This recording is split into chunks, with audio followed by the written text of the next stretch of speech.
सभी को नमस्कार। मैं कौशल कुमार, बिहार सचिवालय सेवा के ग्रामीण कार्य विभाग में मैं सहायक प्रशाखा पदाधिकारी के पद पर कार्यरत हूँ। और आज आप लोगों के सामने मैं बीपीएससी का मैथ्स पीवाईक्यू का लेक्चर 2 लेकर आया हूँ। यानी कि बीपीएससी में जितने भी मैथ्स के क्वेश्चन पूछे गए हैं उनको सॉल्व करने के लिए मैं आज आया हूँ। पिछला क्लास में मैंने 67th, 68th, 69th ये तीनों एग्जाम कवर करवाया था और 67th का री एग्जाम भी कवर करवाया था। 67 में 2 एग्जाम यानी कि 4 प्रीवियस ईयर क्वेश्चन का मैंने मैथ्स का पीवाईक्यू सॉल्व करवाया था और उससे रिलेटेड जितने भी क्वेश्चन बन सकते हैं वो मैंने बताया था। आज हम लोग पढ़ने वाले हैं 66 री एग्जाम, 65th यानी कि 66वीं बीपीएससी का री एग्जाम, 65th बीपीएससी और 65th दिव्यांग कोटि का, ये 4 का मैथ्स का पीवाईक्यू देखेंगे। तो आइए सबसे पहले स्टार्ट करते हैं हम लोग पहले नंबर क्वेश्चन पर। तो सबसे पहला क्वेश्चन है कि इसका आंसर क्या होगा। ठीक है, और आपके पास 4 ऑप्शन दिए गए हैं। 5वां ऑप्शन भी रहता है बीपीएससी में, उपयुक्त में से कोई नहीं और उपयुक्त उपयुक्त में से एक से अधिक। चलिए हम लोग सबसे पहले अलजेब्रा का सारा फॉर्मूला देख लेते हैं। ए प्लस बी का होल स्क्वायर हम लोग जानते हैं क्या होता है, a square plus b square plus 2ab। उन दोनों को जब जोड़ेंगे, ए प्लस बी का होल स्क्वायर और ए माइनस बी का होल स्क्वायर, दोनों को ऐड जब करेंगे हमारा 2 times a square plus b square हो जाएगा और 2ab माइनस 2ab कट जाएगा। यानी कि जो ए प्लस बी का होल स्क्वायर है वो होता है a square plus b square plus 2ab और ए माइनस बी का होल स्क्वायर होता है a square plus b square minus 2ab। जब इसको ऐड करेंगे तो 2ab कट जाएगा, बचेगा क्या हमारा 2 times a square plus b square. यही हमारा ये आ गया है। और जब हम लोग माइनस करेंगे तो ये दोनों कट जाएगा और ये 2ab हो जाएगा 4ab, यहाँ पर 4ab। इसी का हम लोग यूज करेंगे यहाँ पर। ये आपका देखिए ए है, ये बी है, ये ए है, ये बी है। यहाँ पर ए प्लस बी का होल स्क्वायर प्लस ए माइनस बी का होल स्क्वायर, ये वाला फॉर्मूला 2 नंबर फॉर्मूला हमारा यूज हो रहा है। हम इसको समझेंगे 2 नंबर फॉर्मूला को यूज करके कि इसका यहाँ पर डायरेक्ट हम लोग लिख देंगे 4ab divide by A B. यानी कि ये कट गया, हमारा सीधा आंसर हो जाएगा 4। ठीक है, सॉरी ये गलत मार दिया, 4 होगा हमारा ए नंबर ऑप्शन आंसर। इसको समझिए इतना फास्ट कैसे हुआ। आपको अगर फॉर्मूला याद है तो ये इतना फास्ट ही बनेगा। जैसे कि इसको हम लिख सकते हैं ए प्लस बी का होल स्क्वायर माइनस ए माइनस बी का होल स्क्वायर बटा ए बी, क्योंकि ये ए है ये बी है हमारा। तो इसके बदले लिख देंगे 4ab और नीचे में ए बी कट गया, बचा हमारा 4। आप ऐसे भी बना सकते हैं। अगर आपको 598 में दिक्कत है तो आप इस तरह भी सॉल्व कर सकते हैं। आगे आते हैं अगला, और देखिए हमारा सारा क्वेश्चन हम लोग देख लेते हैं, सारा फॉर्मूला देख लेते हैं। ए प्लस बी का होल क्यूब, ये हो जाएगा a cube plus b cube plus 3ab bracket में ए प्लस बी। अब समझिए माइनस में क्या होगा, ए माइनस बी का होल क्यूब। जहां जहां आपको प्लस दिख रहा है वहां माइनस बैठा दीजिए। यहाँ प्लस था तो यहाँ माइनस हो गया, यहाँ प्लस था यहाँ माइनस हो गया, यहाँ प्लस था यहाँ माइनस हो गया। लेकिन ये ब्रैकेट भूलना नहीं है। ये ब्रैकेट जब खुलेगा, ब्रैकेट जब ओपन होगा तो हमारा यही हो जाएगा a cube minus b cube minus 3ab plus 3a² b. ये यहाँ पर आपका प्लस हो जाएगा। इस चीज को समझना है। अगला a square minus b square, सबको पता है a plus b into a minus b. A cube plus b cube, ये हो जाएगा a plus b into a square plus b square minus a. याद रखिएगा a cube plus b cube को निकालते कैसे हैं, पावर को आप पहले भूल जाइए। तो बचा क्या, ए प्लस बी, यहाँ लिख दिए ए प्लस बी। ठीक, और A cube minus B cube में पावर को भूल जाइए, यहाँ क्या बचा ए माइनस बी, यहाँ लिख दिए ए माइनस बी। याद रखिएगा आपका एक जगह माइनस होगा तो यहाँ अगर प्लस है तो माइनस अंदर में होगा, यहाँ अगर माइनस है तो अंदर में प्लस होगा। इसी को दिमाग में बैठाना है और ये फॉर्मूला आप नहीं भूलिएगा। अगला a plus b plus c का होल स्क्वायर, ये होगा a square plus b square plus c square plus 2 times a b plus b c plus a c. ये हो जाएगा आपका a plus b plus c का होल स्क्वायर। अगला a square plus b square plus c square minus a b minus b c minus a c. इसको हम लिख सकते हैं 1/2 बाहर ले लिए और अंदर में आपका ए माइनस बी का whole square plus b minus c का whole square plus c minus a का होल स्क्वायर।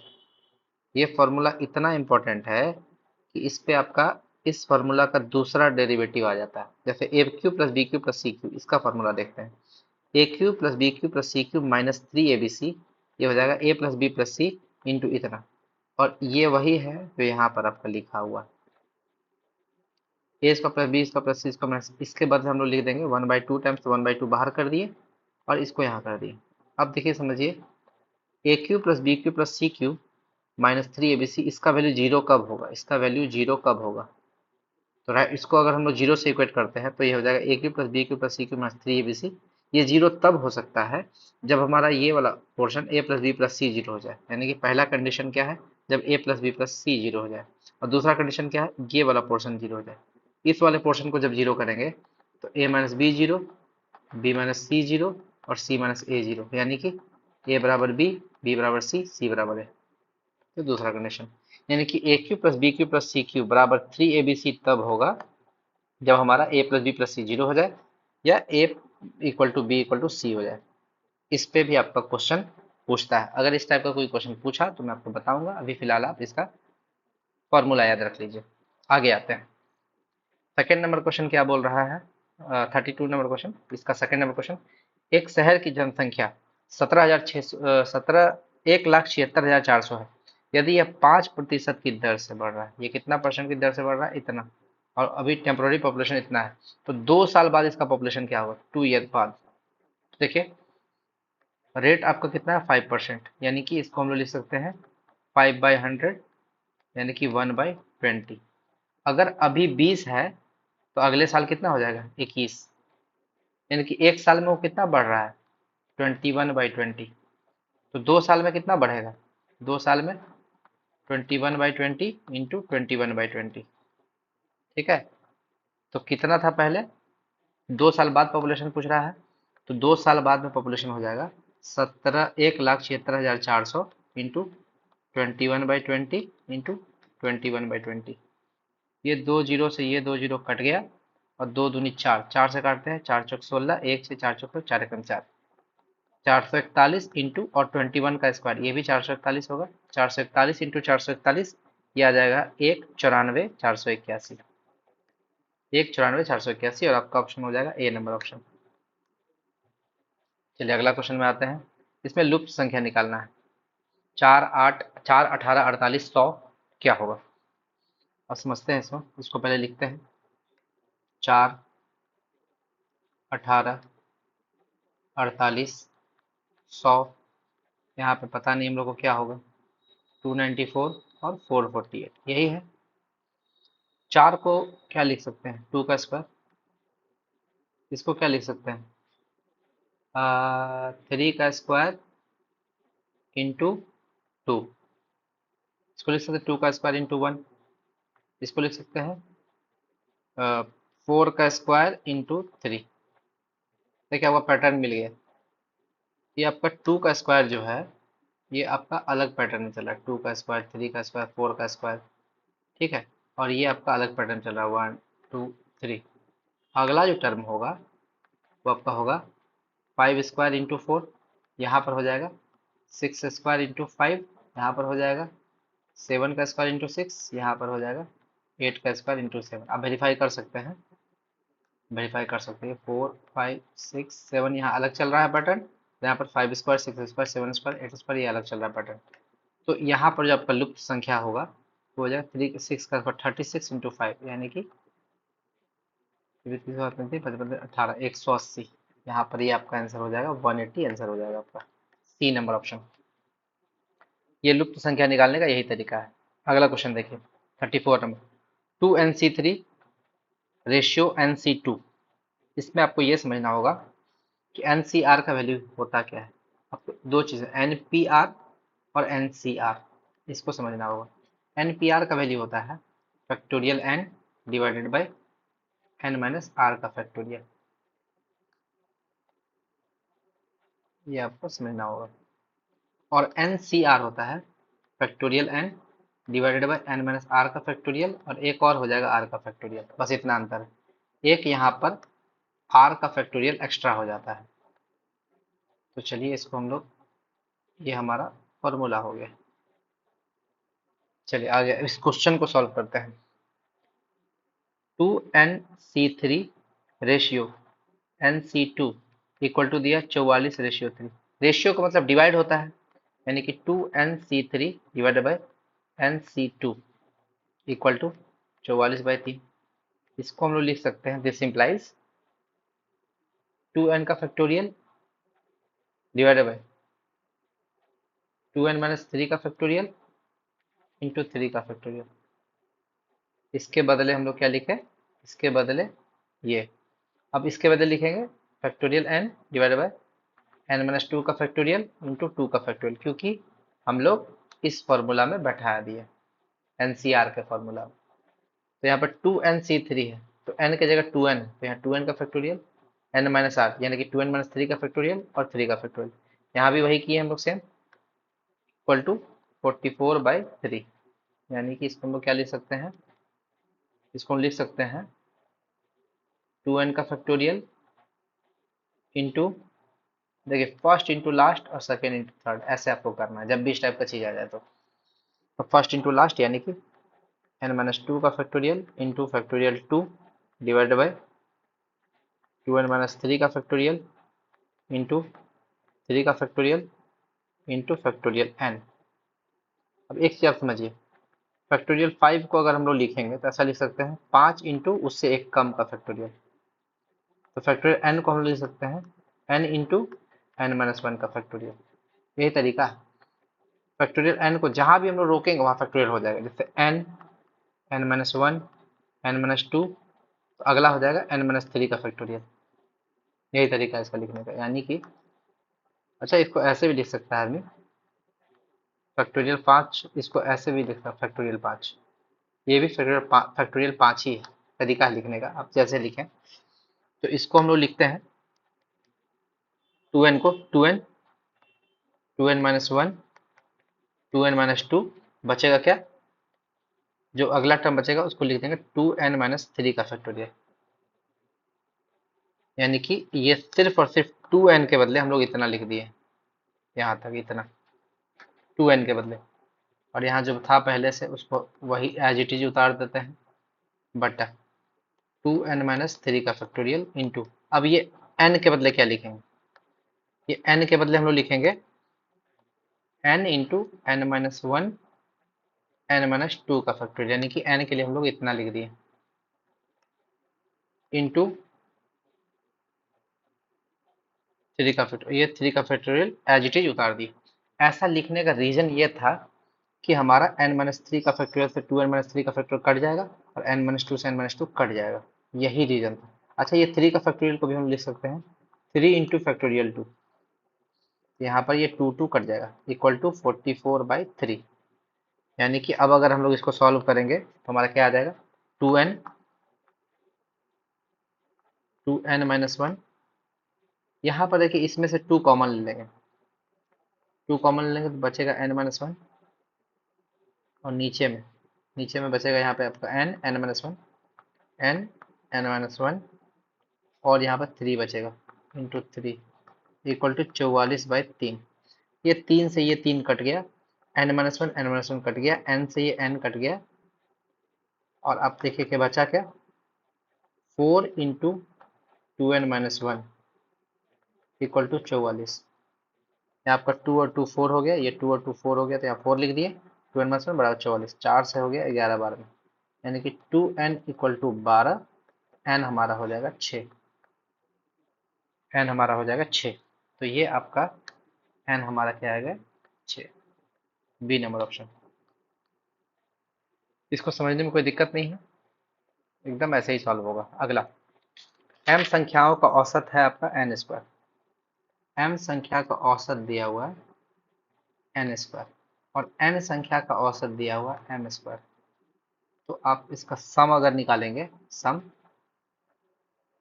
तो क्या हो जाएगा, m संख्याओं का औसत n स्क्वायर, तो टोटल संख्या का सम कितना हो जाएगा m n स्क्वायर, इसमें n संख्या का एवरेज है m स्क्वायर, तो सम कितना हो जाएगा n m square, total sum कितना हो जाएगा टोटल, तो टोटल सम हो जाएगा m n square plus n m square, और इसमें हम लोग m और n कॉमन ले लेंगे तो बचेगा क्या m प्लस n, तो हम लोग एवरेज निकाल रहा है, निकालने बोल रहा है m प्लस n नंबर्स का, तो average equal to total sum by total number, तो टोटल सम हमारा आ गया M N into M plus N, और एवरेज आपका टोटल नंबर आ गया m+n। इसमें आपका m+n से m+n कट गया, बचा आपका mn, यानी कि आंसर आपका हो जाएगा mn। क्वेश्चन पढ़िए और सीधा आंसर लिखिए।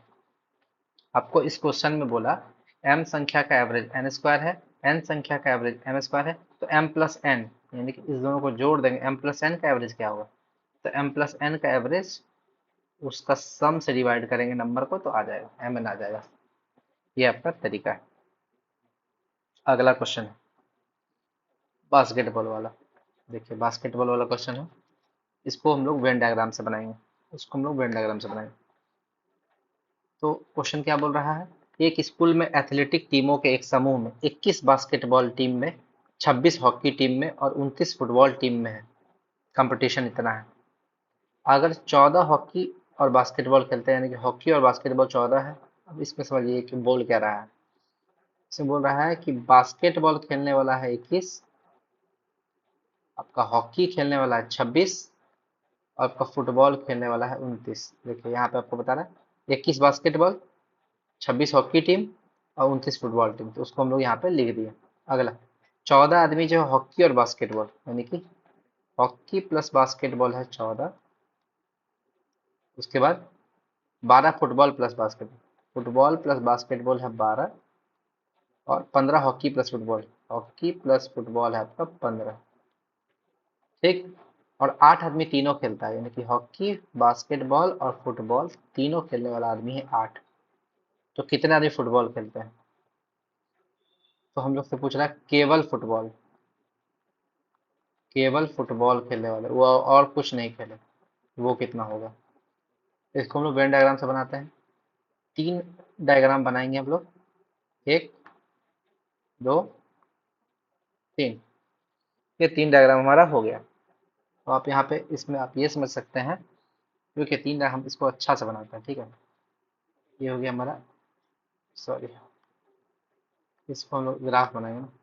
ये हो गया हमारा बास्केटबॉल। ठीक है, कलर चेंज करते हैं। ये हो गया मेरा फुटबॉल, फिर कलर चेंज करते हैं। ये हो गया मेरा हॉकी। चलिए अब तो कोई दिक्कत नहीं है, यानी कि ये हम लोग ले लिए बास्केटबॉल, ये हो गया मेरा फुटबॉल और ये हो गया मेरा हॉकी। अब देखिए कहाँ पर तीनों कलर लाई किया, यहाँ पर तीनों कलर लाई किया, यहाँ पे ये तीनों खेलने वाले हैं, यानी कि यहाँ पर हो जाएगा 8। तीनों कलर यहीं पर, ये देखो इसको ब्लैक से इसको ब्लू से, इसको रेड से दिखा है। तीनों कलर मिला वहां पर 8 है। देखिए तीनों कलर जहां मिला वहां पर 8 दिया हुआ है, तीनों 8 दिया हुआ है। हॉकी प्लस बास्केटबॉल, हॉकी और बास्केटबॉल मिलेगा कितना दूर, हॉकी और बास्केटबॉल आपका इतना ही दूर आएगा, यहाँ से लेके यहाँ तक। हॉकी और बास्केटबॉल आपका दिया हुआ है 14, तो 8 था ही, ये हो जाएगा 6, तब हो जाएगा 14। ठीक है, 8 और 6 14। उसके बाद आपसे बोल रहा है फुटबॉल प्लस बास्केटबॉल। ये है फुटबॉल और बास्केटबॉल, ये टोटल ये वाला ऑप्शन कॉर्नर, ये है आपका 12। यहाँ 8 था तो यहाँ 4 हो जाएगा, यानी कि 8 है तो यहाँ 4 हो जाएगा। अगला, अगला क्या है, अगला है हॉकी प्लस फुटबॉल 15 है, यानी कि हॉकी प्लस फुटबॉल 15, यानी कि यहाँ से लेके यहाँ तक 15 हो जाएगा आपको, यहाँ तक 15। तो 8 है तो ये 7 हो जाएगा। अगला देखिए बास्केटबॉल 21 है, बास्केटबॉल आपका 21 है, बास्केटबॉल 21 है, तो बास्केटबॉल ये पूरा हो गया। यहाँ पर 8 हो गया, 4 12 6, 8 6 12 6 18, तो यहाँ पर 3 होगा, 3। तो इस तरह आपका फुटबॉल है 26, तो यहाँ पर हो गया, यहाँ पर आपका हो गया 8 4 12 7 19, तो यहाँ हो जाएगा 19 और हाँ क्या बोलते हैं, फुटबॉल आपका 29 है ना, सॉरी 29 है, तो 7 और 8 15 और 4 19 10 हो जाएगा, यहाँ पे 10, ये हो जाएगा 10। ठीक, तो यहाँ पर आपका क्या है, हॉकी है आपका टोटल 26, तो 8 7 15 6 19, 15 6 21 और आपका यहाँ पर 5 हो जाएगा, 5 26, 21 और 5 26। अब केवल फुटबॉल देखिए यहाँ पे, केवल फुटबॉल वाला कौन हो जाएगा, यहाँ से लेके यहाँ तक केवल फुटबॉल, वो तो 10 है, तो केवल फुटबॉल में हमारा आंसर क्या हो जाएगा? 10। और आपका आंसर हो जाएगा ए नंबर ऑप्शन। समझिए इसको कैसे बनाया जाता है, यही तरीका है इसको बनाने का। अगला क्वेश्चन देखिए। मोहन 25 दिन में एक काम करता है, यानी कि मोहन किसी काम को करता है 25 दिन में। सोहन 20 दिनों में करता है। मोहन 25 दिन में है, सोहन 20 दिन, तो सोहन का लिख दिए 20 दिन। ठीक। दोनों एक साथ 5 दिनों के लिए श्रम करते हैं, उसके बाद मोहन छोड़ देता है। सबसे पहले समझिए, दोनों मिलकर दोनों मिलकर 5 दिन किया, फिर उसके बाद 5 दिन के बाद मोहन छोड़ दिया, सोहन अकेला किया। तो सोहन को कितना समय लगेगा शेष काम को पूरा करने में? बचा काम बचा काम में टाइम कितना लगेगा, यही पूछ रहा है। तो मोहन और सोहन का पहले हम लोग टोटल वर्क निकाल लेते हैं। 25 और 20 एलसीएम हो जाएगा हमारा 100, यानी कि मोहन का हो जाएगा 4 और सोहन का इफिशियंसी हो जाएगा 5। तो टोटल काम हम लोग को कितना करना है? टोटल काम करना है 100। ये जो बीच में आता है ये होता है टोटल काम हम लोग करना 100। ठीक है, सॉरी, टोटल काम करना है 100। अब दोनों मिलकर 5 दिन काम किए, तो 5 दिन में कितना काम करेगा? काम पूर्ण कितना हो जाएगा? मोहन का 4 है, इसका 5 है, ये लोग दोनों मिलके एक दिन में करेगा 9। तो 5 दिन में कितना करेगा? 9 इंटू 5 45, यानी कि 9 इंटू 5 45 काम कर लिया। तो शेष काम कितना बचा? शेष काम बचा 100 में से 45 हटा देंगे तो बचेगा 55। 55 ये करना है सोहन को अकेले, तो कितना दिन लगेगा? टाइम लग जाएगा सोहन को 55 बट्टा उसका इफिशियंसी कितना है? 5। यहाँ देखिए सोहन का इफिशियंसी 5 है, उसको 11 दिन लगेगा। शेष काम को करने में 11 दिन लगेगा। बी नंबर ऑप्शन है इसका आंसर हो गया। अगला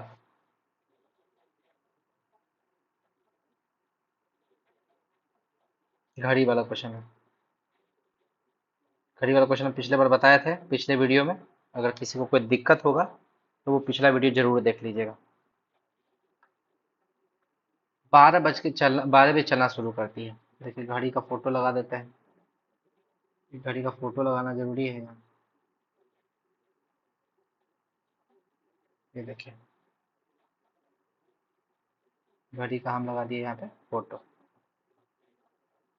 चलिए, घड़ी जो है आपका 12 बजे चलना स्टार्ट की, यानी कि यहाँ पर से चलना स्टार्ट की, और 5 बजकर 10 मिनट यहाँ पर इतना दूर चली। तो टोटल टाइम इसको कितना लगा? तो टोटल टाइम टोटल टाइम जो इसको लगा वो 5 घंटा 10 मिनट लगा।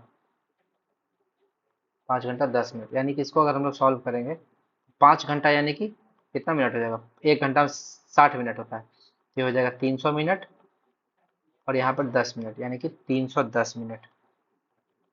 310 मिनट ये घड़ी चला। ठीक। और हम लोग से पूछ रहा है कि घंटे की सुई कितना घूमेगी, यानी कि घंटे की सुई कितना घूमेगी। घंटे की सुई के बारे में पूछ रहा है। तो घंटे की सुई हमको पता है। घंटे की सुई आपको इसका दो चीज याद रखना है। 1 घंटा में ये घूमेगा हाफ डिग्री, और 1 मिनट में ये घूमेगा कितना? 1 मिनट में ये घूमेगा, सॉरी, घंटा की सुई आपका 1 घंटा में घूमेगा 30 डिग्री, और 1 मिनट में घूमेगा हाफ डिग्री। तो घंटे की सुई को कितना डिग्री घूमेगी? 360/2 डिग्री, यानी कि 155 डिग्री। कैसे किए? हम लोग को घंटा वाला याद रखना। घंटे की सुई घंटे की सुई आपको 1 घंटा में घूमेगी 30 डिग्री, और 1 मिनट में घूमेगी हाफ डिग्री। इसी चीज को याद रखना है। ठीक। अब मिनट की सुई का बात करें, मिनट की सुई कितना घूमेगी? 1 मिनट में 6 डिग्री, कितना घूमेगी 1 मिनट में 6 डिग्री। ये भी आपको दिमाग में बैठा लेना है, ये 3 चीज। जाइए आते हैं अगला क्वेश्चन। निम्न प्राकृत संख्या में कौन सा प्राकृत संख्या का वर्ग नहीं हो सकता है? ये तो बेसिक क्वेश्चन है, बच्चा लोग के स्कूल वाला। आप इसको समझिए। इसके लिए 0 का स्क्वायर, 1 का स्क्वायर, 2 का स्क्वायर, 3 का स्क्वायर, 4 का स्क्वायर, 5 का स्क्वायर, 6 का स्क्वायर, 7 का स्क्वायर, 8 का स्क्वायर, 9 का स्क्वायर। 0 का स्क्वायर होगा 0, 1 का स्क्वायर होगा 1, टू का क्यूब लिख दिया सॉरी, 2 का स्क्वायर होगा 4, 3 का स्क्वायर होगा 9, 4 का स्क्वायर होगा 16, 5 का स्क्वायर होगा 25, 6 का स्क्वायर होगा 36, 7 का स्क्वायर 49, 8 का स्क्वायर 64, 9 का स्क्वायर 81। यानी कि परफेक्ट स्क्वायर होने के लिए,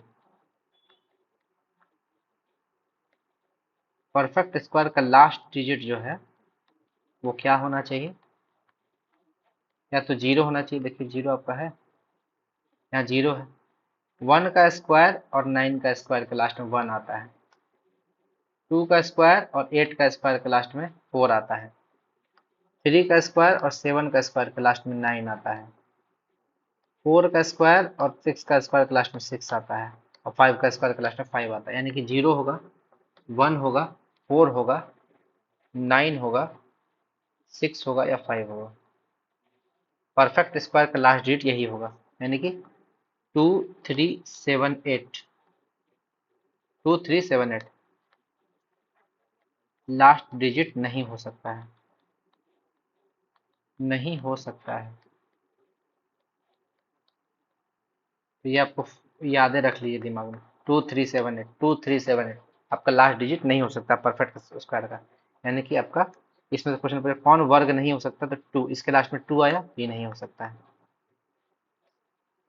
परफेक्ट स्क्वायर ये नहीं हो सकता है। चलिए आगे अगला क्वेश्चन। अगला क्वेश्चन ये देखिए, आपको हम जो तरीका बताएंगे एग्जाम में टाइम बचाने का तरीका बताएंगे, ठीक। इसमें समझिए, आपको 2 इक्वेशन दिया हुआ है। आप इसको बहुत तरीका से बना सकते हैं, इसको सॉल्व करके बना सकते हैं। मेरा तरीका माने तो putting by option, by option. आप बोलिएगा सर ऑप्शन में डालेंगे, सारा ऑप्शन चेक करेंगे, बहुत टफ हो जाएगा। देखिए कुछ टफ नहीं होगा। पहला है 5 और 7, 5 और 7, ठीक। हम लोग सिर्फ इसका यूनिट डिजिट बैठाएंगे, यूनिट डिजिट। तो इसको जब 5 से मल्टीप्लाई करेंगे तो यूनिट पे क्या आएगा? 7 × 5 = 35, यानी कि 5 आएगा। सिर्फ यूनिट डिजिट मिलाएंगे, इकाई स्थान वाला लास्ट डिजिट जो होगा बस उसको मिलाएंगे, इकाई स्थान वाला। बाकी दहाई, सैकड़ा, हजार से हमको कोई मतलब नहीं है। बस यूनिट प्लेस पे कौन है उससे मेरा मतलब है। 5 प्लस अगला y की जगह 7 डालेंगे, y की जगह 7 डालेंगे यहाँ पे। तो 1 × 7 आएगा 7। कितना आएगा जोड़ने पे? 12। यानी कि लास्ट में 2 आना चाहिए। यहाँ पे लास्ट में कितना है? 3। यहाँ पर आपका लास्ट में 913 का लास्ट में 3 है, लेकिन जब इसको सॉल्व किए तो हमारा लास्ट डिजिट आ रहा है 2, 12। यानी कि पहला नंबर ऑप्शन गलत है। दूसरा, 3 और 2 को चेक करते हैं। x की जगह 3 और y की जगह 2।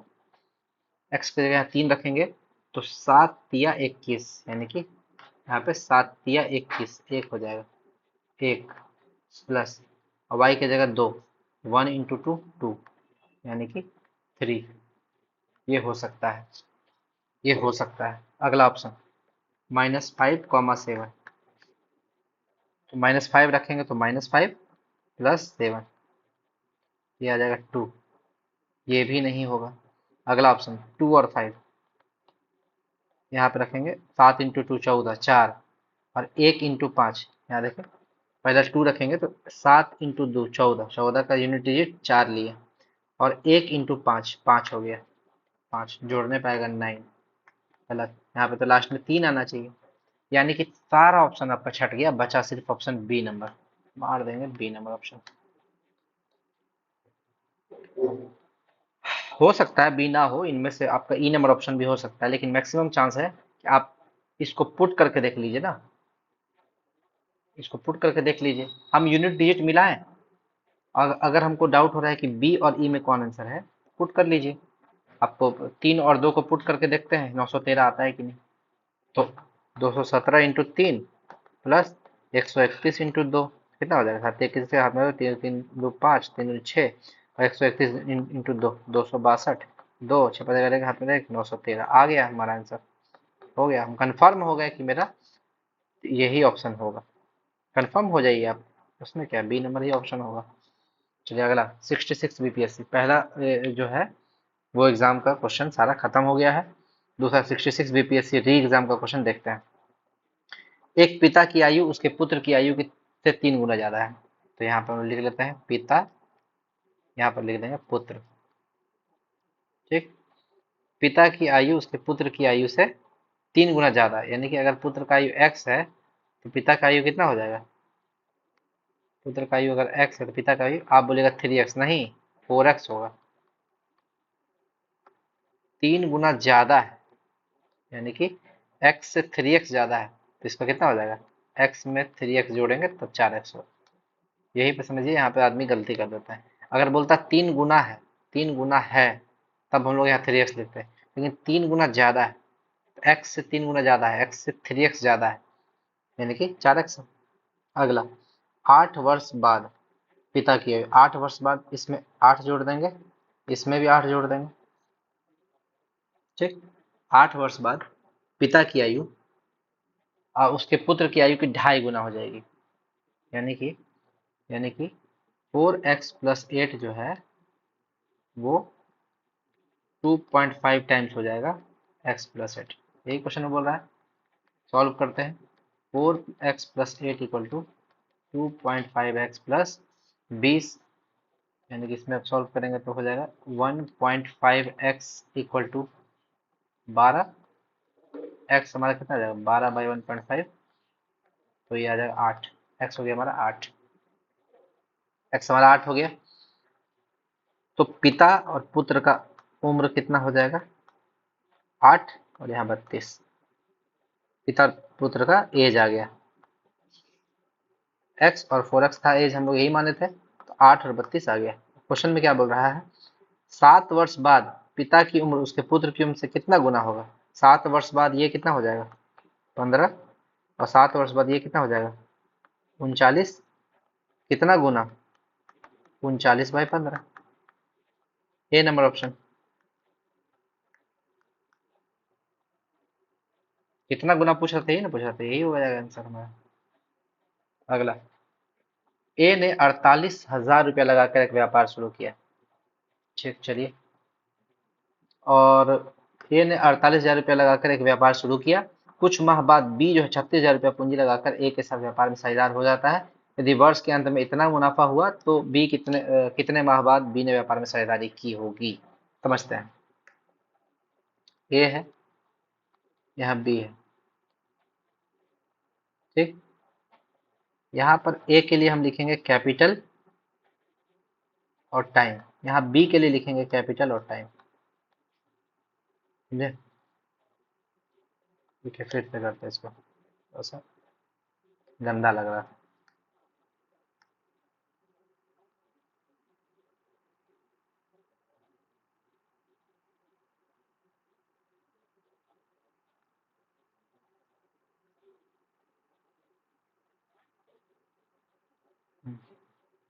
यहाँ आ गया ए, यहाँ आ गया B, capital time, capital time.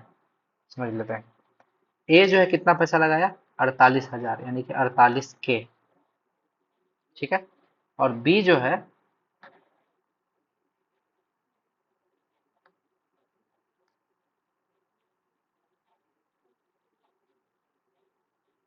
एक मिनट, हाँ, और बी जो है कितना पैसा लगाया है? 36K। ठीक, ये एक साल पूरा काम करता है, यानी कि 12 मंथ, 12 मंथ काम किया, लेकिन ये 3 मंथ ही काम करेगा क्योंकि बाद में आया है, तो लास्ट का 3 महीना काम किया। अब देखिए दोनों का रेशियो कितना हो जाएगा। प्रॉफिट जो होगा, प्रॉफिट जो होता है वो रेशियो होता है capital into time, C1T1 C2T2, इसी रेशियो में इन लोग को मिलेगा पैसा, यानी कि 48K इंटू 12 बटा 36 के इंटू टी, ये आपका क्वेश्चन में दिया 2:1 में, 2:1 यानी कि बराबर 2/1। के कट गया, 12 से 3 बार में 36, 3 से आपका 16 बार में, 2 से आपका 8 बार में, यानी कि टी हमारा हो गया 8 मंथ। यानी कि बी जो है वो केवल 8 महीना काम किया है। तो कितने महीना बाद ज्वाइन किया है? तो 4 माह बाद ज्वाइन किया है।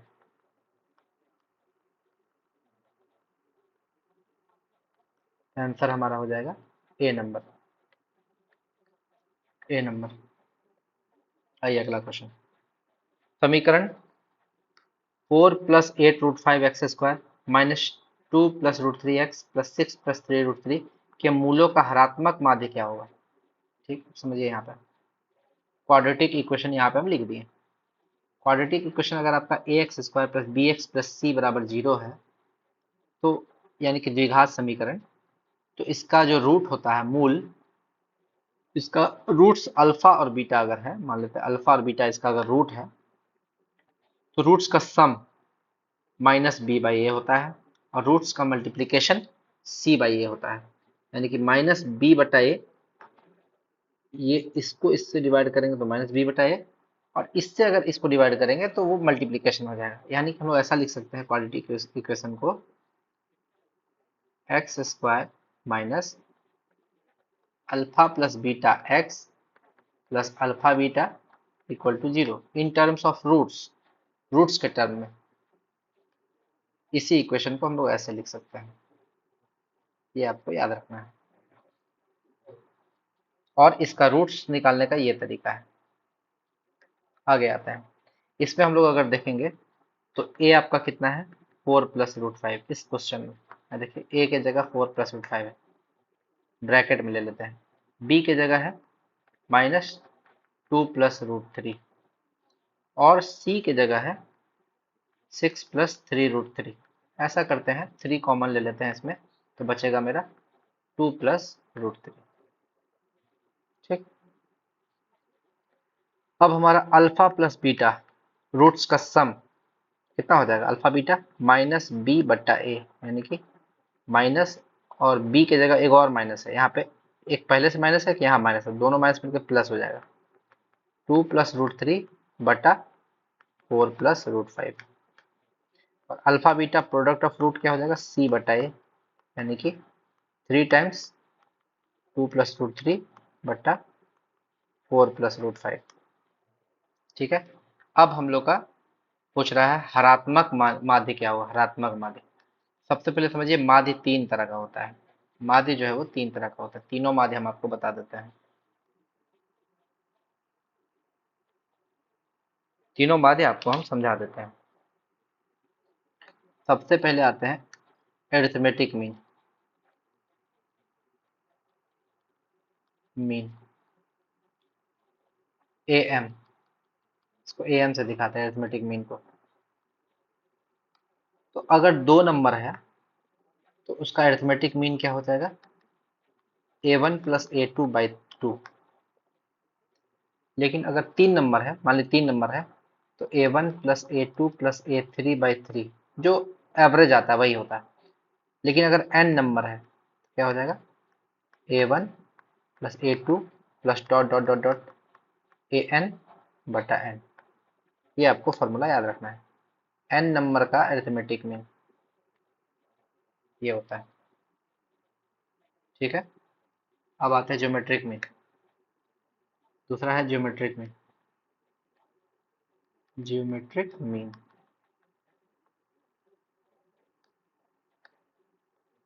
ठीक है, ज्योमेट्रिक मीन क्या होगा, अगर 2 नंबर है, 2 नंबर है तो ज्योमेट्रिक मीन यानी कि जीएम, जीएम से दिखाते हैं इसको। जीएम क्या होगा 2 नंबर का, a1 इंटू a2 का पावर 1/2, यानी किसी को बोल सकते हैं रूट a1 इंटू a2।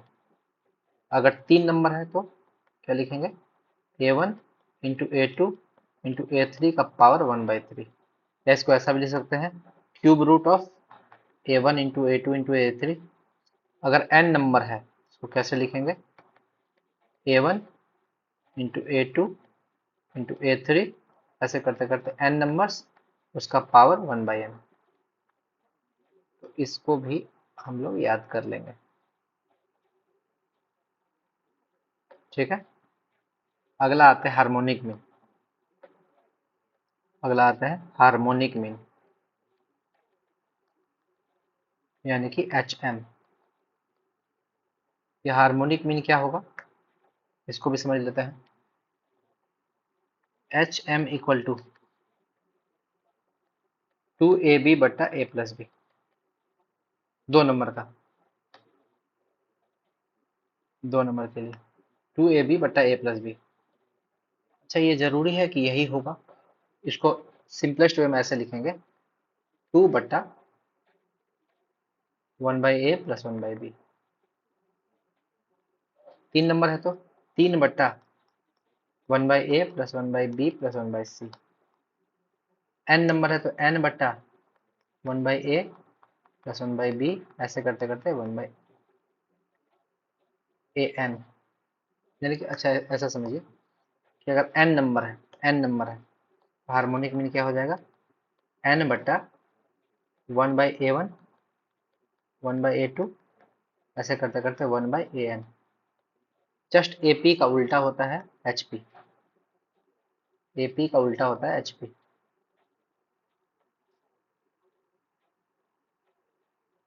ठीक, अब आते हैं हम लोग एक कंसेप्ट समझते हैं।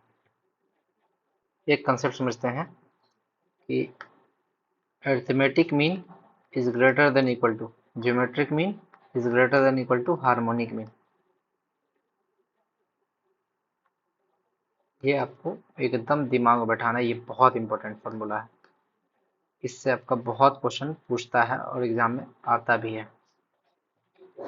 चलिए पहले इस क्वेश्चन को सॉल्व करते हैं। यहाँ पे हार्मोनिक मीन पूछा है। तो हार्मोनिक मीन क्या हो जाएगा, 2α बीटा बट्टा अल्फा प्लस बीटा। यहाँ देखिए हार्मोनिक मीन हिंदी में बोलते हैं हरात्मक माध्य। माध्य, इसको बोलते हैं गुणात्मक माध्य। माध्य, इसको सिंपल माध्य बोल देंगे। अब देखिए, हम लोग से हरात्मक माध्य पूछा था, यानी कि हार्मोनिक मीन 2 नंबर का फॉर्मूला यही होता है, 2AB/A प्लस बी। यहाँ तो अल्फा बीटा है तो 2α बीटा, यानी कि 2 × अल्फा बीटा। तो अल्फा बीटा की जगह हम लोग क्या लिख देंगे, ये वाला चीज, अल्फा बीटा की जगह ये, और अल्फा प्लस बीटा की जगह ये। तो यहाँ पे लिखते हैं 2, तो 3 × 2 = 6 into 2 + √3/4 + √5 divided by alpha plus beta. ये हो जाएगा 2 + √3/4 + √5। 4 + √5 कट गया, 2 + √3 कट गया, बचा हमारा आंसर आ गया 6। आंसर हो गया हमारा 6, डी नंबर। जिसको जिसको समझ में नहीं आया वो कमेंट कीजिएगा। अब आगे हम लोग आते हैं, ये इसका यूज देख लेते हैं। इसका यूज, आपसे एक क्वेश्चन पूछेगा कि 4x² प्लस 1/9x² का मिनिमम वैल्यू कितना होगा, इसका न्यूनतम मान कितना होगा, मिनिमम वैल्यू कितना होगा। तो हम लोग का पहला नंबर हो गया आपका 4x², इसको मान लेंगे a, और दूसरा नंबर हो गया इतना, इसको मान लेंगे b। हम लोग जानते हैं कि arithmetic mean is greater than equal to geometric mean, यानी कि आपको 2 नंबर के बीच में अरिथमेटिक मीन क्या होता है, a+b/2 is greater than equal to √ab। और 2 नंबर के बीच में ज्योमेट्रिक मीन होता है √ab। यहाँ हम लोग देख चुके हैं 2 नंबर के बीच का ज्योमेट्रिक मीन होता है ये √ab, √a1 a2। तो यहाँ पर इसी फॉर्मूला का यूज, पहला नंबर हो गया 4x² और दूसरा नंबर हो गया 1/9x² बटा 2 is greater than equal to √4x² into 1/9x²।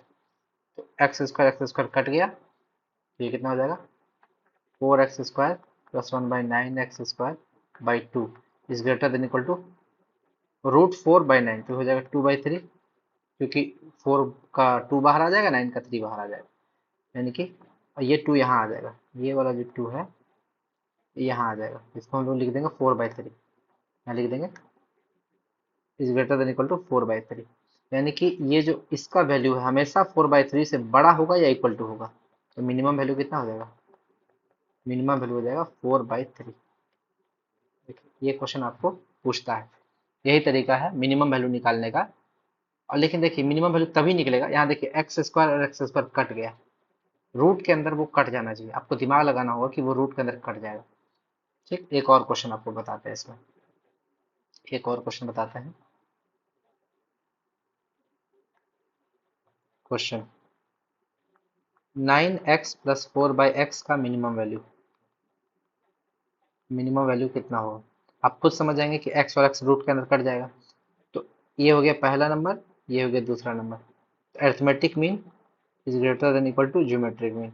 Arithmetic mean कितना हो जाएगा, a plus B by two, यानी कि a plus B by two is greater than equal to under root A B, 9x into 4/x, X X cut गया, तो 9x plus 4/x is greater than equal to, ये two उधर भेज देंगे, और 9 का बाहर आ जाएगा 3, और 4 का बाहर आ जाएगा 2, यानी कि 3 दूनी 6 दूनी 12। इनका मिनिमम वैल्यू कितना हो गया, मिनिमम वैल्यू हो गया 12। चलिए अगला क्वेश्चन, एक और क्वेश्चन देखते हैं इस मिनिमम वैल्यू वाले पे। एक क्वेश्चन और देखते हैं, आपसे पूछेगा 4 sine theta plus 3 cosec theta, 3 नहीं 9 ले लो, 9 कॉसेक थीटा का मिनिमम वैल्यू, मिनिमम वैल्यू कितना होगा। आप समझ लीजिए, ये हो गया हमारा ए और ये हो गया हमारा बी। ठीक, तो हम लोग पढ़े हैं arithmetic mean is greater than equal to geometric mean, यानी कि a plus B by two is greater than equal to under root A b. ठीक है, ए प्लस बी यानी कि 4 sine theta plus 9 cosec theta by two is greater than equal to under root 4 sine theta into 9 cosec theta. ठीक है, अब हम लोग देखें साइन थीटा कॉसेक थीटा तो एक दूसरे का उल्टा होता है, कट जाएगा, तो ये हो जाएगा 4 sine theta plus 9 cosec theta is greater than equal to two, ये टू को उधर कर दिए तो 2 इंटू 3 यानी कि 12। तो मिनिमम वैल्यू कितना हो गया 12। आपको ये चीज समझना होगा कि कैसे निकलेगा हमारा मिनिमम वैल्यू। तो ये आपका arithmetic mean is greater than equal to geometric mean greater than equal to harmonic mean. AM is greater than equal to GM का बहुत यूज होता है। चलिए बाद आगे आते हैं अगला क्वेश्चन में। 44 नंबर क्वेश्चन, यदि एक समांतर श्रेणी के प्रथम 11 पदों का योगफल उसके प्रथम 19 पदों के योगफल के बराबर है तो प्रथम 30 पदों का योगफल निकालना है। क्वेश्चन में दिया है प्रथम 11 पदों का योगफल यानी कि सम, ये प्रथम 19 पदों का योगफल के बराबर दिया हुआ है, तो प्रथम 30 पदों का योगफल क्या होगा, यही क्वेश्चन में दिया हुआ आपका। आपको सबसे पहले समझना होगा एपी होता क्या है, तो हम यहाँ समझाते हैं एपी क्या होता है। देखिए अरिथमेटिक प्रोग्रेशन, इसमें पहला टर्म, दूसरा टर्म, तीसरा टर्म, चौथा टर्म इसी सीक्वेंस में होगा। पहला टर्म a1 है तो दूसरा टर्म a1 प्लस डी, अगला a1 प्लस टू डी, फिर a1 प्लस थ्री डी, ऐसे करते करते a1 plus n minus one into D. तो इसमें जो डी होता है वो उसको बोलते हैं कॉमन डिफरेंस, डी को क्या बोलते हैं, कॉमन डिफरेंस। ठीक, कॉमन डिफरेंस। तो डी का वैल्यू अगर a2 में से हम लोग इसको घटा देंगे, a2 में से a1 को घटा देंगे तो डी आ जाएगा, a3 में से a2 को घटाएंगे तो भी डी आ जाएगा, a4 में से इसको घटा देंगे तो भी डी आ जाएगा, यानी कि डी जो है अगला टर्म से उसमें एक पहला टर्म को घटाएंगे तो डी आ जाएगा। यानी कि अगर a2 में से a1 घटाएंगे तो डी आएगा, a3 में से a2 घटाएंगे डी आएगा, an में से n माइनस वन वाला टर्म घटा देंगे तो भी डी आ जाएगा। और an जो होता है last term an a1 plus n minus one into D होता है, ये पहला फॉर्मूला हो गया। और ये दूसरा sum of n terms, sum of n terms का फॉर्मूला होता है n by two into two A one plus N minus one into d. ये आपको याद ही रखना होगा, इसका कोई उपाय नहीं है। अब देखिए ये जो आपका two A plus N minus one into D है इसको हम लोग ऐसा लिख सकते हैं, टू ए one plus N minus one into D. इसको ऐसा लिख सकते हैं, टू ए वन को दो पार्ट में तोड़ देंगे, ए वन प्लस ए वन। ठीक है, ये हो जाएगा टू ए वन, वही आ जाएगा। तो बचा क्या ए वन प्लस, और इतना दूर की जगह हम लोग क्या लिख देंगे ए एन, यानी कि इसके जगह हम लोग ए एन लिख सकते हैं, ए वन प्लस ए एन, वही यहाँ पे ये फॉर्मूला है। पहला term plus last term, geometric progression GP. GP में क्या होता है कि पहला टर्म और दूसरा टर्म को डिवाइड करेंगे ना, तो उसमें कॉमन रेशियो आता है। वहां पे कॉमन डिफरेंस आता था, यहाँ पे कॉमन रेशियो आता है। कॉमन रेशियो जीपी में कॉमन रेशियो आ जाता है। आप इसको ये भी समझ लीजिए कि आर जो हो गया हमारा कॉमन रेशियो, वो सेकेंड टर्म से पहला टर्म को डिवाइड करेंगे तो भी वही आएगा, थर्ड टर्म से सेकेंड टर्म को डिवाइड करेंगे तो भी वही आएगा, एन टर्म में से एन माइनस वन टर्म को डिवाइड करेंगे तो भी हमारा वही आएगा। यानी कि ए एन जो होगा एनवा टर्म, वो क्या हो जाएगा ए वन इंटू आर का पावर एन माइनस वन। ये पहले आपको याद रखना है। और दूसरा चीज आपको क्या याद रखना है कि sum of N terms, sum of N terms क्या होता है ए वन का पावर आर, आर का पावर एन माइनस वन बटा आर माइनस वन, अगर आर ग्रेटर देन वन है, और a one one minus r का power n one minus r, ये आर अगर लेस देन वन है। आप समझिए इसको, दोनों में अंतर क्या हुआ, दोनों में अंतर ये हुआ कि इसमें आर का पावर एन पहले है, इसमें आर का पावर एन बाद में है। आर वन से बड़ा है तो आर का पावर एन भी वन से बड़ा होगा, तो बड़ा वाला में से छोटा वाला घटाएंगे, यही कंसेप्ट आपको लगाना है। आर अगर वन से छोटा है तो वन में से घटाएंगे ना आर, इसलिए ऊपर वाला टर्म को भी उल्टा कर दिए, नीचे वाला टर्म को भी उल्टा कर दिए, बात वही आ गई। सबसे important question, S infinity, infinite terms का सम होता है ए बट्टा वन माइनस आर, और आर वन से कम है तब, अगर आर वन से बड़ा है तो इन्फिनिटी ही हो जाएगा। इसको याद नहीं रखना, कभी नहीं पूछेगा, पूछेगा यही सम ऑफ इनफाइनाइट टर्म्स। हम इसका क्वेश्चन बताएंगे लास्ट में, पहले इस क्वेश्चन को सॉल्व कर लेते हैं। देखिए एस ग्यारह बराबर एस उन्नीस, सम का फॉर्मूला हम लोग यहाँ ये वाला फॉर्मूला यूज करेंगे, ये वाला formula sum of N terms. इस फॉर्मूला का यूज करने के बाद हम लोग यहाँ पे बैठा देंगे। चलिए आते हैं पहला क्वेश्चन, पहला क्वेश्चन सॉल्व करते हैं।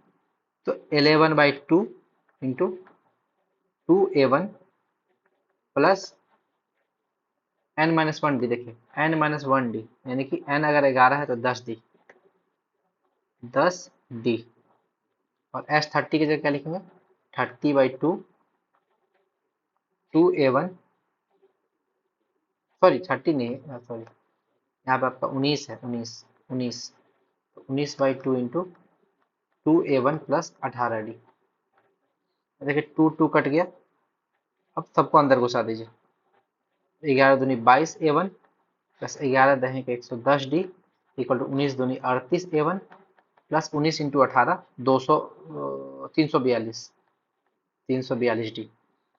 अब इसको इधर कर देंगे, उसको इसको उधर कर देंगे, और इसको इधर, हमारा क्या आ जाएगा 16a1 plus 232 D equal to 0। यानी कि इससे हम लोग ये कर सकते हैं, 8 कॉमन ले लेंगे तो क्या बचेगा 2a1 प्लस 8, 8 दूनी 16 और 8 9 72, हाँ 0। यानी कि 2a1 प्लस 29 डी बराबर 0। ये हमारा इक्वेशन आ रहा है, शायद ये इक्वेशन यूज होगा इसलिए ये क्वेश्चन आ रहा है। हम लोग से पूछा क्या क्वेश्चन, क्वेश्चन पूछा है S30 क्या होगा, क्वेश्चन हमसे पूछ रहा है S30 क्या होगा। S30 का फॉर्मूला बैठाते हैं, 30/2 इंटू 2a1 प्लस 29 डी। अब देखिए क्वेश्चन में हमारा पहले ही आ चुका है 2a1 प्लस 29 डी, यहाँ 0 है तो इसके बदले हम लोग डाल देंगे 30/2 इंटू 0, तो 0 ही आएगा आंसर, यानी कि हमारा आंसर क्या आ गया 0।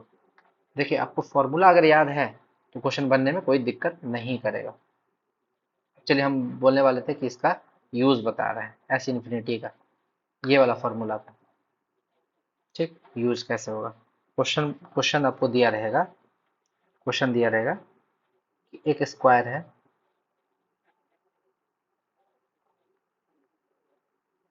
एक स्क्वायर, क्वेश्चन दिया रहेगा एक स्क्वायर है आपका, ठीक है। स्क्वायर का मिडिल पॉइंट, सारा मिडिल पॉइंट को जोड़ देंगे, मिडिल पॉइंट को जोड़ दिए,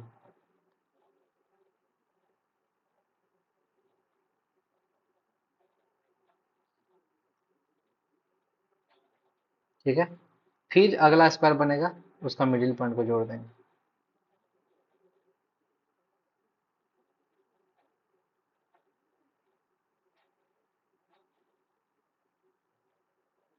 फिर अगला स्क्वायर बनेगा, उसका मिडिल पॉइंट को जोड़ देंगे,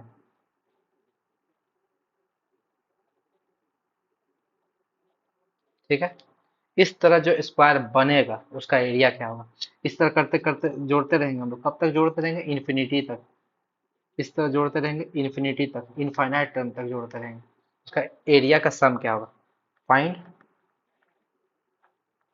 सम of areas of all squares. जितना भी वर्ग है, ये वर्ग है, वर्ग, और बाहर वाला वर्ग का साइड दे दिया आपका 8। बाहर वाला वर्ग का साइड दे दिया 8। तो जितना अंदर में स्क्वायर बनेगा सबका एरिया, यानी कि क्षेत्रफल का सम ऑफ एरिया निकालना है। अब समझिए कितना, ये अगर आपको ये फॉर्मूला याद है तो आसानी से बन जाएगा। समझिए पहला एरिया का स्क्वायर का साइड कितना है, 8 है। समझिए पहला वाला का साइड 8 है। दूसरा वाला का साइड कितना होगा, ये समझिए ये 4 है, ये 4 है, क्योंकि मिडिल पॉइंट है, ये 4 है।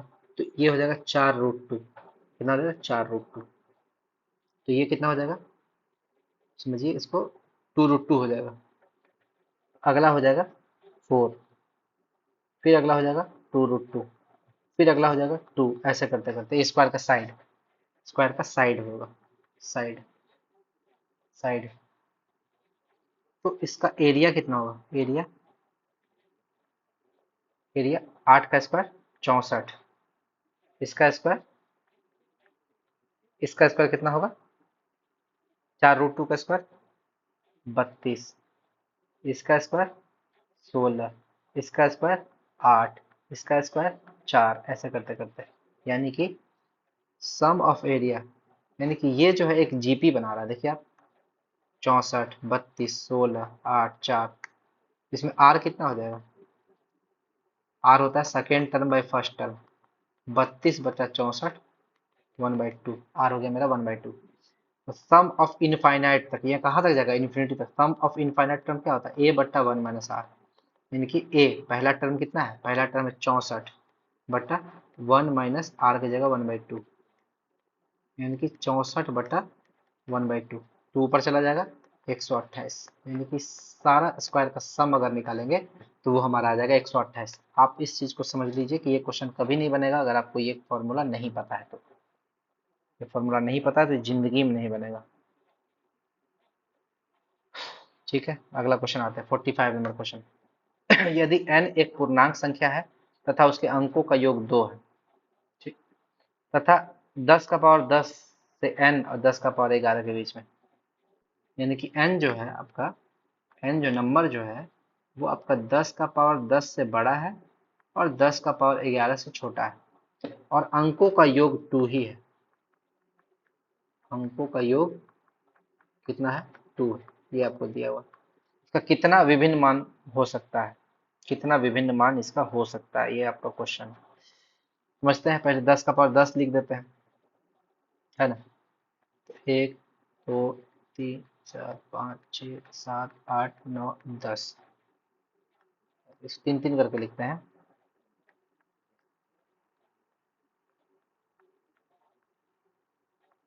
हाँ, ये 3 3 6 3 9 1 10, ठीक, इतना होगा। इससे बड़ा है, यानी इससे बड़ा नंबर क्या होगा, एक, इसमें एक जो इससे बड़ा है।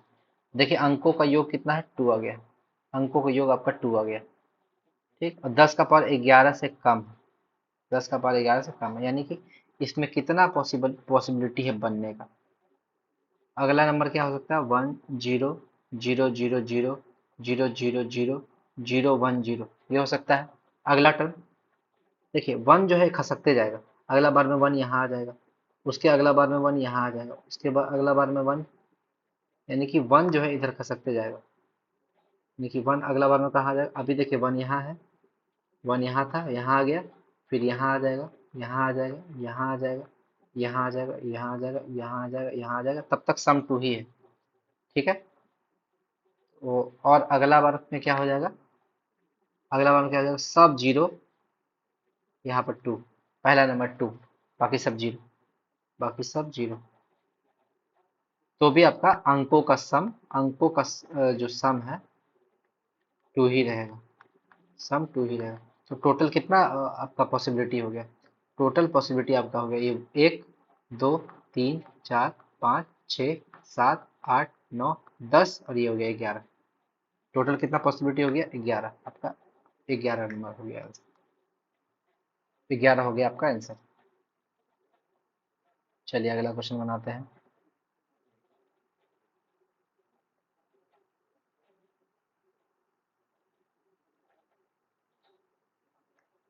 इसमें क्वेश्चन में ये यहाँ पर 4 नहीं होगा, गलती दे दिया है। 4 नहीं, 1.5 ए है। तो इस क्वेश्चन में समझिए, टोटल मूल्य, कुल मूल्य आपका सीपी दिया हुआ है। सीपी दिया हुआ है। ग्राफ समझिए कि इसमें एक्स वाई और जेड 3 सदस्य हैं। एक्स वाई और जेड, और कंपनी है डब्ल्यू बी और सी। ठीक है।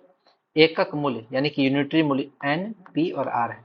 यानी कि अगर हम लोग इसको समझे, एकक मूल्य का मतलब कि ये हो गया कि 6n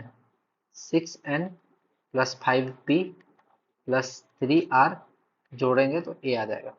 यानी कि 6 टाइम्स n, है ना, 6 टाइम्स n, 5 टाइम्स p,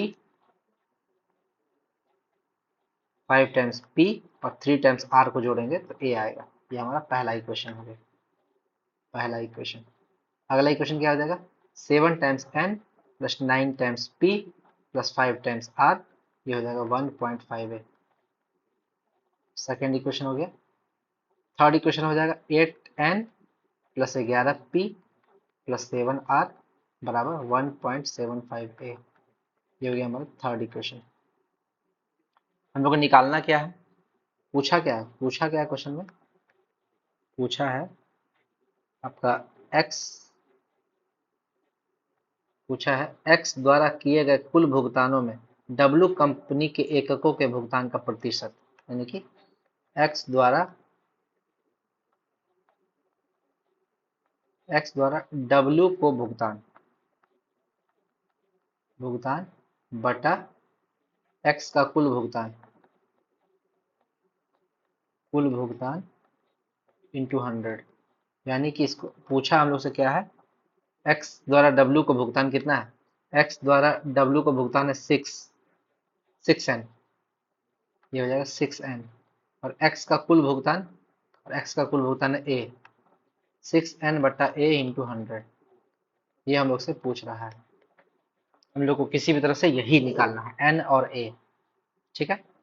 तो चलिए n और a हमारा इस दोनों से निकलेगा, इसी इक्वेशन का यूज करके निकालना है। सबसे पहले हम लोग को r को हटाना होगा। r को हटाएंगे कैसे? इस दोनों इक्वेशन और इस दोनों इक्वेशन से। सबसे पहले हम लोग क्या करते हैं, पहला और दूसरा को देखते हैं। पहला और दूसरा को, इसको अगर हम लोग 5 से गुना कर दे, इसको अगर हम लोग 3 से गुना कर दे, 5 दिया 15, 5 दिया 15, अब माइनस कर दे तो इसमें से r खत्म हो जाएगा। यानी कि 1 को 5 से माइनस 2 को 3, 1 को 5 से करेंगे तो कितना हो जाएगा? 1 को 5 से करेंगे तो 6 5 30, और माइनस इसको 3 से, 7 21, 30 माइनस 21 हो गया 9n। 9n प्लस, इसमें देखिए, इसमें 5 को 5 से 25 और 9 को 3 से 27, कितना हो जाएगा? -2p, -2p। 25 माइनस 27 हो जाएगा -2p।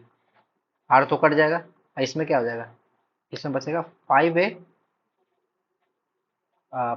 5a माइनस, इसको 3 से गुना करेंगे ना, 3, 4.5 है तो ये हो जाएगा 0.5 है, 0.5 हो जाएगा, ये हो जाएगा 0.5 है।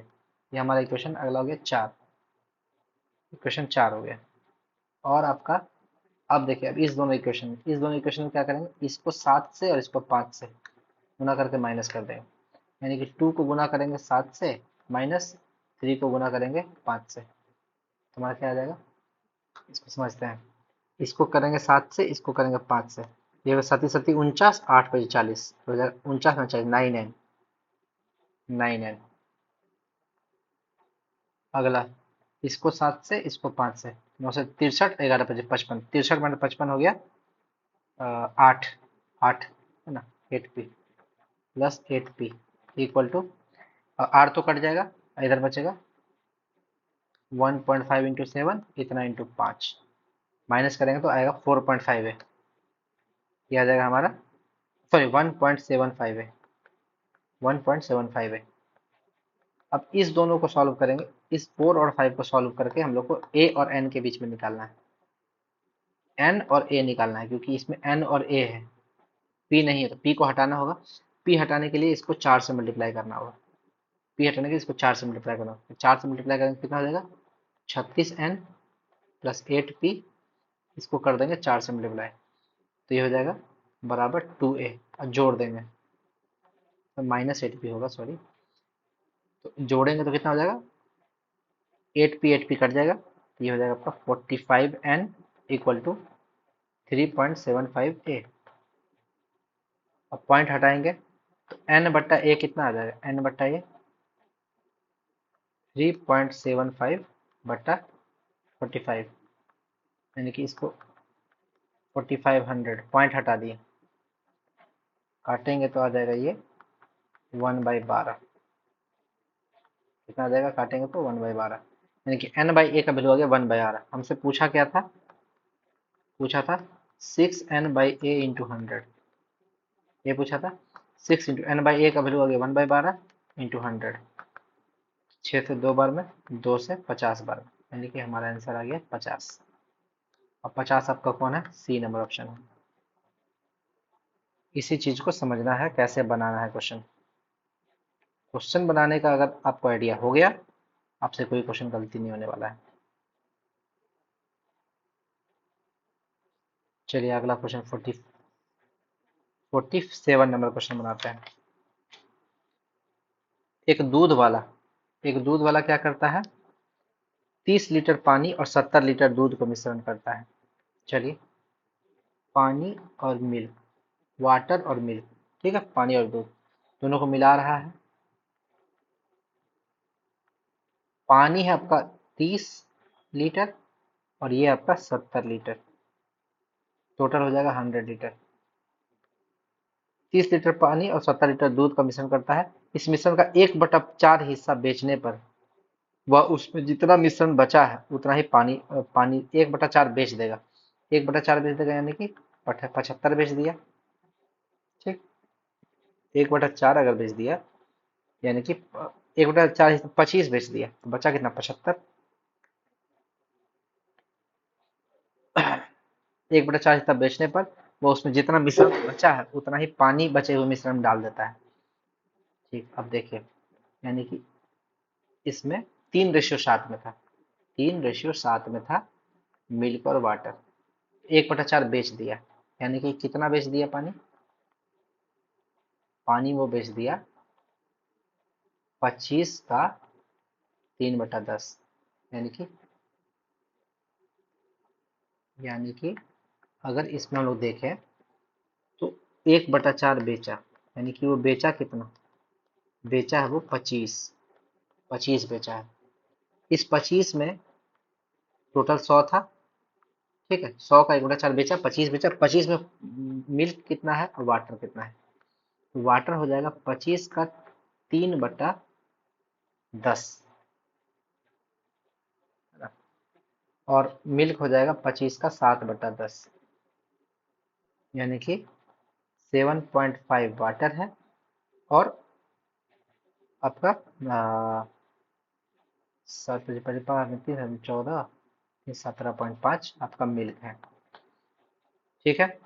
7.5 वाटर वाटर वो बेच दिया, तो मिल्क कितना बचा, मिल्क आपका कितना बचा, 70 में से 17.5 मिल्क वो निकाल दिया, तो बचा कितना, 52.5 लीटर मिल्क बचा।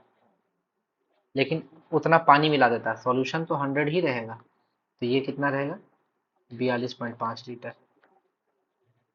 पानी फाइनल सॉल्यूशन में वाटर और मिल्क का रेशियो पूछ रहा है, तो वाटर और मिल्क का रेशियो हो जाएगा 425/525। अब इसको डिवाइड करेंगे, ये आ जाएगा हमारा 19/21, 19/21 हमारा बी नंबर ऑप्शन हो जाएगा। चलिए अगला क्वेश्चन देखते हैं। एक ताला चाबी बनाने की फैक्ट्री में एक मशीन में 1 मिनट में 100 ताला बनाता है, 100 ताले की दर से। चलिए इसको सॉल्व करते हैं। एक ताला चाबी बनाने वाली फैक्ट्री में एक मशीन 1 मिनट में 100 ताले की दर से सिर्फ ताले ही उत्पादित करती है। हर 1000 ताले का उत्पादन करने वाली मशीन की सफाई करनी पड़ती है और उसमें 5 मिनट का समय लगता है। ठीक। और दूसरा मशीन जो है वो 1 मिनट में 75 चाबी की दर से ही चाबियां बनाता है। 1500 चाबी बनाने के बाद इस मशीन की सफाई करनी पड़ती है और इसमें 10 मिनट का समय लगता है। यदि दोनों मशीनों पर एक साथ ताला चाबी बनाने का काम शुरू किया हो, 9000 ताला चाबी की जोड़ी तैयार करने में कितना समय लगेगा? आप समझिए, पहला मशीन है, फर्स्ट मशीन, और ये सेकेंड मशीन है। दो मशीन है, दो मशीन है हमारे पास, फर्स्ट मशीन और सेकेंड मशीन। पहला मशीन का काम है ताला बनाना, ताला बनाना, और दूसरा मशीन का काम है चाबी बनाना,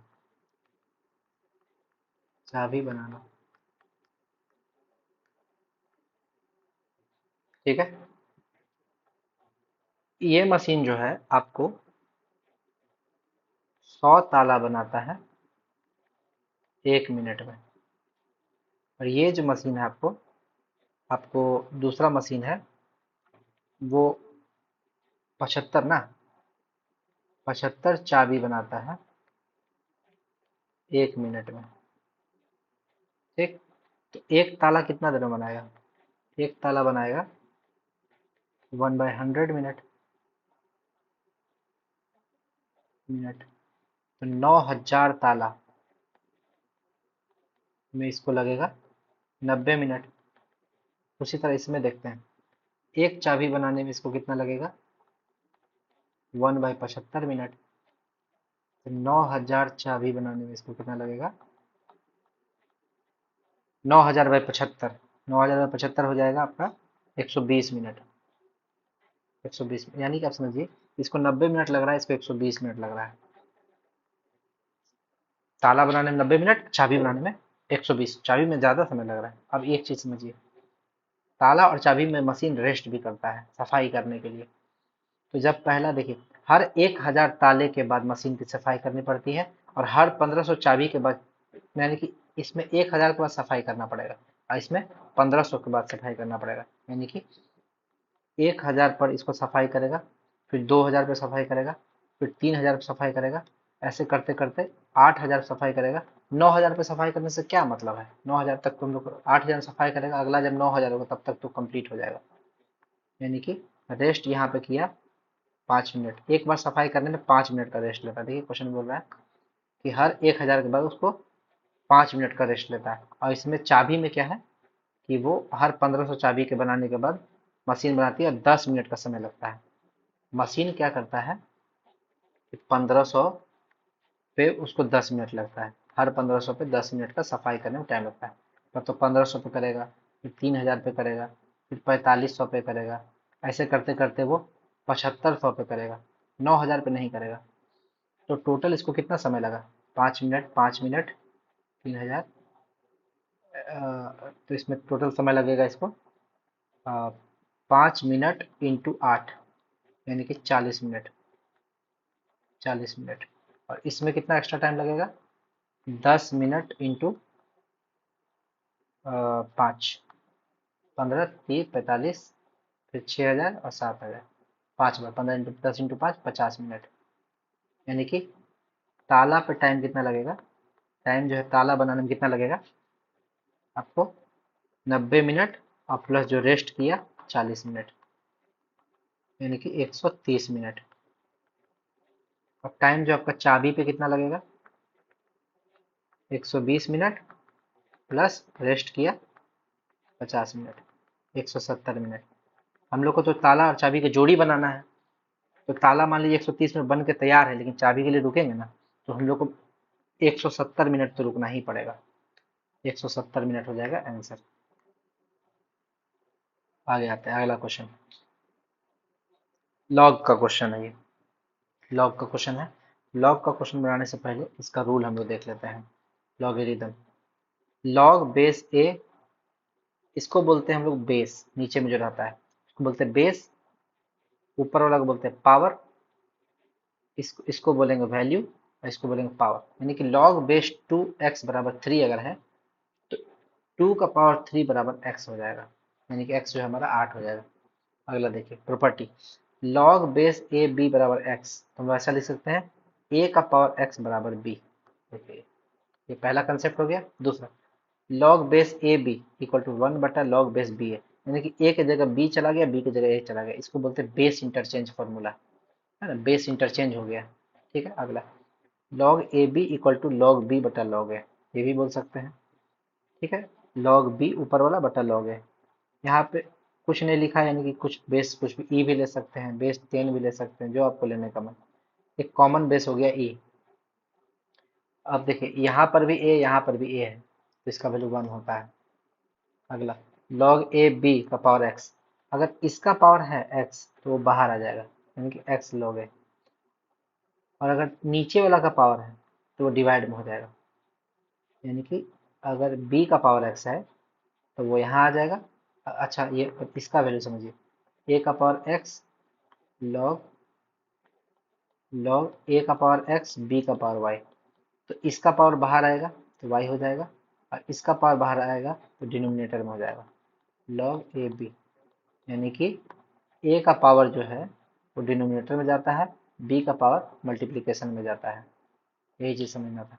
log A B, log A B, log A B जो है log A plus log B, multiply में है तो बाहर आएगा तो सम में हो जाएगा, डिवाइड में है बाहर आएगा तो माइनस में हो जाएगा, यानी कि हम लोग ऐसा लिख सकते हैं log 10, log 10 को क्या लिख सकते हैं log 2 प्लस log 5,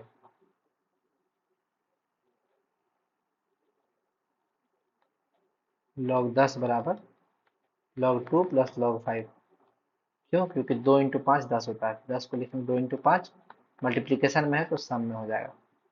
अगर यही हम लोग लिखेंगे log 2/5, क्या लिखेंगे log 2 माइनस log 5। अब इस क्वेश्चन को बनाने की कोशिश करते हैं। ये दिया हुआ हमारा, तो x का पावर y इक्वल टू 256, इसका कोई हल होगा कि नहीं होगा, यही पूछ रहा है। ठीक है, समझते हैं। x का पावर y बराबर 256। ठीक है, यानी कि इसको हम लोग ऐसा लिख सकते हैं, 256 को हम लोग क्या लिख सकते हैं 2 का पावर 8, 4 का पावर 4, या 16 का पावर 2, ये हो सकता है। और तो कोई इसका ये नहीं है, यही 3 कंडीशन है। 2 का पावर 8 लिखेंगे तो भी ये हो जाएगा, 4 का पावर 4 में भी ये हो जाएगा, 16 का पावर 2 में भी ये हो जाएगा, यानी कि x का पावर y, यानी कि x हो गया हमारा 2, x हो गया हमारा 2, y हो गया 8। पहला केस, पहला केस हो गया 2 8, दूसरा केस हो गया 4 4, और तीसरा केस हो गया 16 2। इस तीनों केस को चेक करते हैं, चेक करते हैं किस इक्वेशन में, इस इक्वेशन में, कि क्या ये आता है कि नहीं। सबसे पहले देखते हैं केस 1। केस वन में क्या था, x का वैल्यू 2 है और y का वैल्यू 8 है। x बराबर 2, y बराबर 8, यानी कि y बराबर log 2 x का power 2 minus 6 log 2 x plus 12, यही है। x की जगह पहले 2 डालते हैं, देखते हैं y 8 आता है कि नहीं। log 2, 2 का पावर 2 माइनस 6 log 2 2 प्लस 12, तो log 2 2 हम बताए थे log a का वैल्यू 1 होता है, log a का वैल्यू, log यहाँ भी सेम, यहाँ भी सेम 1 होता है। यहाँ देखिए log a का वैल्यू 1 होता है, इसको यूज करेंगे तो ये कितना हो जाएगा 1 का square minus 6 × 1 plus 12, 12 13 minus 6, 13 minus 6 कितना हो गया 7। लेकिन हम लोग एक्स वाई कितना है 8, तो ये गलत हो गया, केस 1 हमारा गलत हो गया। केस 2 चेक करते हैं, केस 2 चेक करते हैं। 4 4, 4 4, तो एक्स को 4 लेते हैं, एक्स को 4 लेंगे तो log 2 4 का square minus 6 log 2 4 plus 12 log 2, देखिए log 2 4 क्या होगा, 4 को लिखेंगे 2 का स्क्वायर, मतलब इसका जो पावर होता है वो बाहर आ जाता है, 2 log 2 2, यानी कि 2 इंटू 1 2, 2 होगा, यानी कि log 2 4 का वैल्यू 2 होगा, यानी कि 2 का स्क्वायर माइनस 6 × 2 प्लस 12, 4 -12 + 12 बराबर 4। यानी कि x का वैल्यू 4 रखने पे y का वैल्यू 4 आ रहा है। ये केस टू सेटिस्फाई कर रहा है। केस टू सेटिस्फाई कर रहा है, यानी कि केस टू सही हो गया हमारा। केस टू हमारा सही होगा। पहला केस गलत हो गया, केस टू सही हो गया। तीसरा केस, x बराबर अगर हम लोग 16 रखते हैं तो y का वैल्यू 2 आना चाहिए।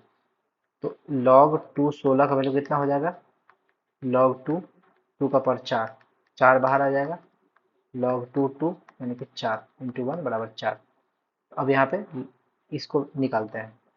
log 2 16 का स्क्वायर -6 log 2 16 + 12, इसका वैल्यू क्या आ जाएगा? 4 का स्क्वायर -6 इंटू 4 + 12, 4 का स्क्वायर 16 -24 + 12, तो 16 -24 तो -8 + 12 4। ये भी गलत हो गया, ये भी आपका गलत हो गया, गलत हो गया।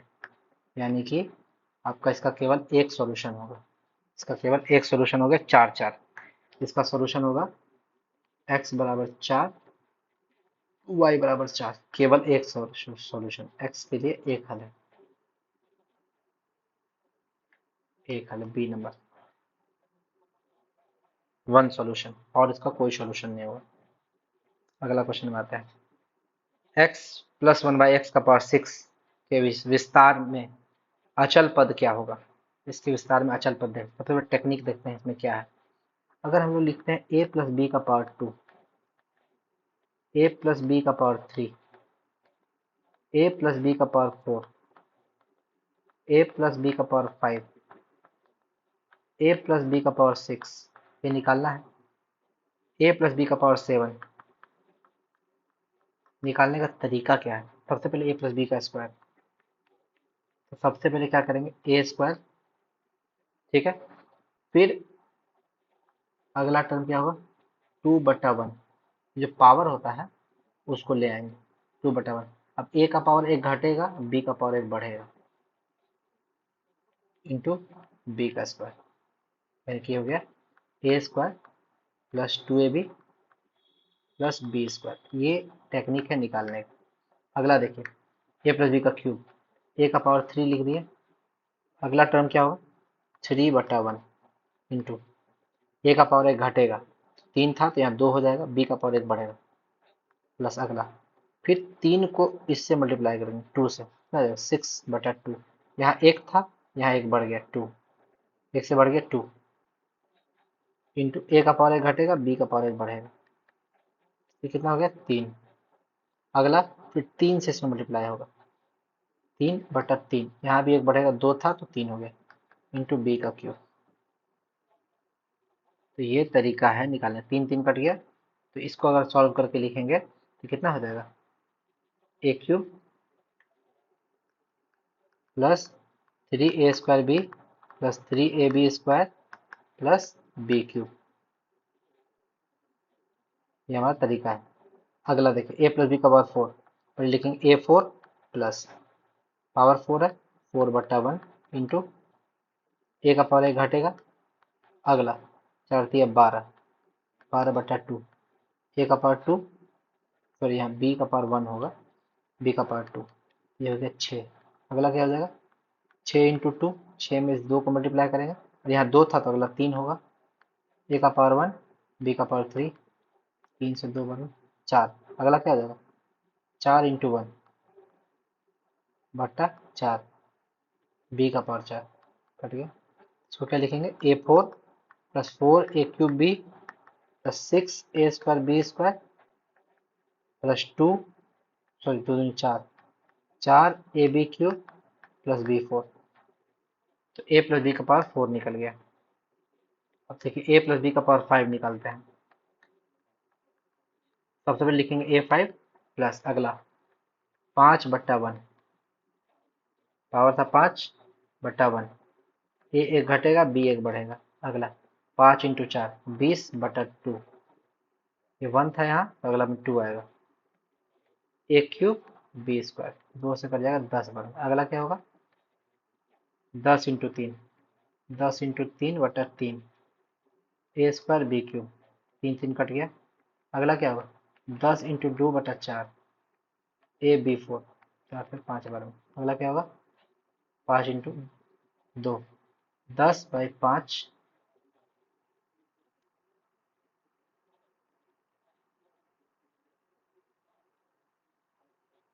ये 2 भी होगा ना, हाँ। 2 से 5 बार में, 2 से 2 बार 10। चाहिए 1 मिनट, यहाँ तो गड़बड़ होगा। यहाँ क्या होगा? 20/4 AB4 हो जाएगा 5। अगला क्या हो जाएगा? 5 × 1/5 इसको सॉल्व करके लिखेंगे तो क्या हो जाएगा? A5 + 5A4B + 10A3B² + 10A²B³ + 5AB4 + B5। आपको फॉर्मूला याद करने की जरूरत नहीं है। A + B का पावर 6 क्या होगा? सबसे पहले A का पावर 6 लिखेंगे, फिर क्या लिखेंगे? 6/1, तो 6 ही रहने देते हैं। A5B1। अगला क्या लिखेंगे? 6/30/2 15। अब हम लोग थोड़ा सा एडवांस वे में लिखेंगे नहीं, बाई टू नहीं लिखेंगे। 15। ए एक घटेगा, बी एक बढ़ेगा। अगला क्या है? 15 × 4 = 60/3 20। A³ B²। अगला क्या होगा? अब देखिए, मिडिल वाला टर्म आ गया तो साइड वाला दोनों सेम होता है, यानी कि अगला जो है यहाँ होगा 15 15 ही आएगा, उसके अगला 6 ही आएगा। 15A² B³। अगला होगा 6A³ B²। अगला होगा A³ B² नहीं, AB4।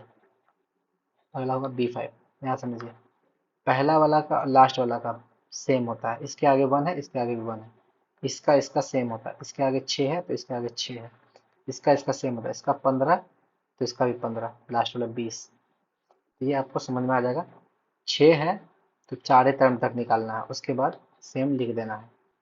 जैसे आप देखिए, A + B का पावर 7 क्या होता है यहाँ पे? A का पावर 7 प्लस 7 A का पावर 6 B का पावर 1। अगला क्या होगा? 742/2 21। A का पावर 5 B का पावर 2। अगला 21×5 105/3। 3 से 3 35। 35A4B³। अगला क्या होगा? 35 × 4 35A³ कितना निकल गया? देखिए यहाँ 35 35 सेम हो गया। अब अगला क्या होगा? 21 A² B5। अगला क्या होगा? 7 AB6। अगला क्या होगा? B का पावर 8, सॉरी B का पावर 7। तो ये तरीका है निकालने का। कोई भी पूछेगा इसमें आपसे, आप उसको आराम से इजीली निकाल सकते हैं। क्वेश्चन अब देखिए, क्वेश्चन समझिए। x+1/x का पावर 6 दिया है, इसमें अचल पद कौन होगा? x+1/x का पावर 6 निकाल लेते हैं पहले। पावर 6 क्या हो जाएगा? सबसे पहले ये वाला इक्वेशन में डालेंगे, तो ये हो जाएगा x का पावर 6 प्लस 6 x का power 5 into 1/x plus 15 x का पावर 4 इंटू 1/x²। 20 x का पावर